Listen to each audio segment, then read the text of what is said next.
ভাবছিলি আমি অজ্ঞান, আমাকে বাইরে পাচার করে দিবি? তোদেরকে ধরার জন্য এটা ছিল আমার সাজানো নাটক। মানে কে আপনি? আর সাধারণ নাটক মানে কি বলতেছেন আপনি এসব? আমি ইন্সপেক্টর নুসরাত, তোদের ধরার জন্য এটা ছিল আমার ফাঁদ। ম্যাডাম ম্যাডাম ম্যাডাম আমার ভুল হয়ে গেছে। আমি আর এইসব কাজ কখনো করবো না। প্লিজ আমাকে ছেড়ে দেন ম্যাডাম। আমি একদম ভালো হয়ে যাবো, প্রমিস করতেছি। তোদেরকে ক্ষমা করব?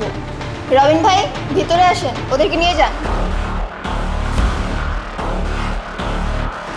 মেয়েদেরকে কিডন্যাপ, চল জেলে, বুঝাচ্ছি তোকে মজা। স্যার, স্যার, নিয়ে যান। চল।